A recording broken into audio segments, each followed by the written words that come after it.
সাম্প্রতিককালে বন্যায় ক্ষতিগ্রস্তদের আর্থিক সহায়তা প্রদান সহ 14 দফা দাবির ভিত্তিতে সোমবার খোয়াইয়ে উদ্দীপ্ত মিছিল অনুষ্ঠিত হয় ত্রিপুরা ক্ষেতমজুর ইউনিয়নের ডাকে। এদিন খোয়াই জেলা শহরের কবিগুরু পার্কের রবীন্দ্র মূর্তির পাদদেশ থেকে বের হয় মিছিল।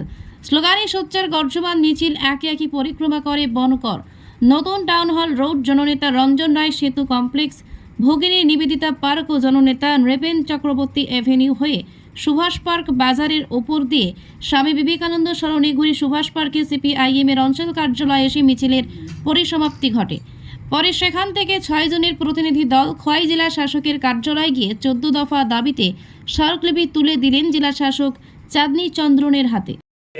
ত্রিপুরা ক্ষেতমজুর ইউনিয়ন খোয়াই ডিস্ট্রিক্ট কমিটির প্রতি অভিনন্দন জানাই। বর্তমানে এরকম একটা গুরুত্বপূর্ণ সময়, বিশেষ করে কিছুদিন আগে প্রাকৃতিক দুর্যোগে ত্রিপুরা রাজ্যের প্রায় 25,000-এর উপর লোক ক্ষতিগ্রস্ত বিভিন্নভাবে হয়েছে। সরকারি যে তথ্য তাতে দেখলাম 15,000 কোটি টাকার উপর সেখানে ক্ষতিগ্রস্ত হয়েছে, কিন্তু আমরা যদি হিসেব করে দেখি তার চেয়ে অনেক বেশি। বিশেষ করে কৃষি, মৎস্য এবং পশুপালন দপ্তর কোথাও কোথাও রিভার ব্যাডের এলাকায়, বিশেষ করে খোয়াই নদীর অববাহিকা এলাকার মধ্যে বাড়িঘর ক্ষতিগ্রস্ত আছে, বাড়ি বন্যায় ভেসে গেছে। আর এটাও আমরা জানি ত্রিপুরা রাজ্যে এখন পর্যন্ত 36 জন মারা গেছেন, এখন একজনের এখন পর্যন্ত নিখোঁজ আছে।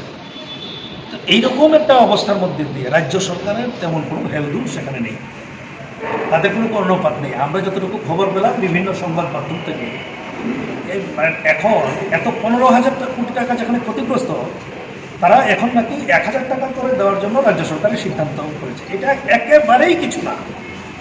এই অবস্থায় ত্রিপুরা ক্ষেতমজুর ইউনিয়ন, আমরা মনে করছি এই সময়ের মধ্যে ক্ষেতমজুর ইউনিয়নকে রাস্তায় নামতে হবে, মানুষদের জন্য কথা বলতে হবে, বিশেষ করে যারা বন্যা পীড়িত মানুষ, তার জন্য আমরা 14 দফার দাবিতে, বিশেষ করে বন্যা পীড়িত সহ এবং অন্যান্য যে গুরুত্বপূর্ণ বিষয়, তার এই দাবিগুলি নিয়ে আমরা মাননীয় জেলা শাসক মহোদয়ের কাছে আমরা দাবিগুলি রেখেছি।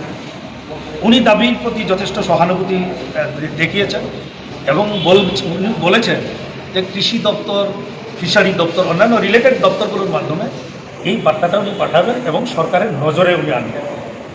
আমরা এটাও বলছি যে কোনো কোনো ক্ষেত্রে দলীয়করণ হচ্ছে, দলবাজি হচ্ছে। বিরোধী রাজ্যের যে রাজনৈতিক দলগুলো আছে, এই দলগুলো তাদেরকে বিভিন্নভাবে তাদেরকে বঞ্চিত করা হচ্ছে ক্ষতিগ্রস্ত হওয়া সত্ত্বেও।